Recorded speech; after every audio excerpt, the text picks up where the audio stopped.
மோசமான ஆட்சி என்று 1972 மரியாதைக்குரிய பக்காமாஸ் கட்சி தலைவருக்கு தெரிஞ்சிருச்சான். யார? கலைஞர் கருணாநிதி மோசமான ஆட்சி நடத்துறாரு. 1972க்கு பிறகு கலைஞர் கருணாநிதி திமுகவை கைப்பற்றி மோசமான ஆட்சியை கொடுத்தாரு தெரிஞ்சிருச்சான்.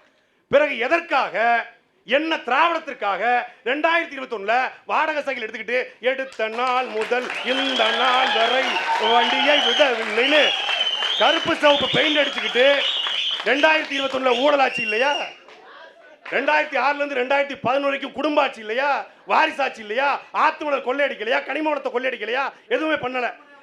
எதுவுமே தெரியாம 2020 திமுகவுக்கு ஓட்டு போட்ட நீங்க திமுக இதுக்கு தகுதி இருக்கா உங்களுக்கு? முதல்ல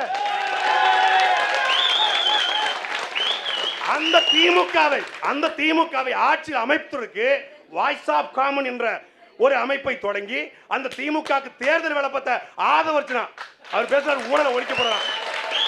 ஏழை எளிய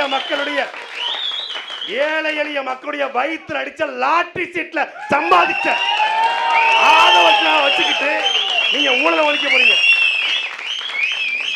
ஆதவர்ஜனா சொல்றாப்புல ஊழல் வேணான்னு சொல்லல, யாரையும் சாகடிக்காம ஊழல் பண்ணுங்க.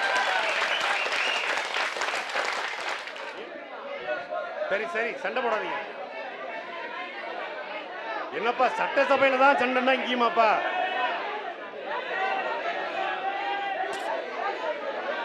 அக்கா சாரி, உட்காருங்க. பிரதர் நீங்க ஏன் நிக்கிறீங்க?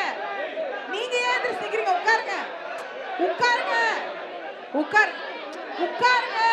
சம்மந்தம் இல்லாதெல்லாம் எந்திரிச்சு நிக்காதீங்க. உட்காருங்க.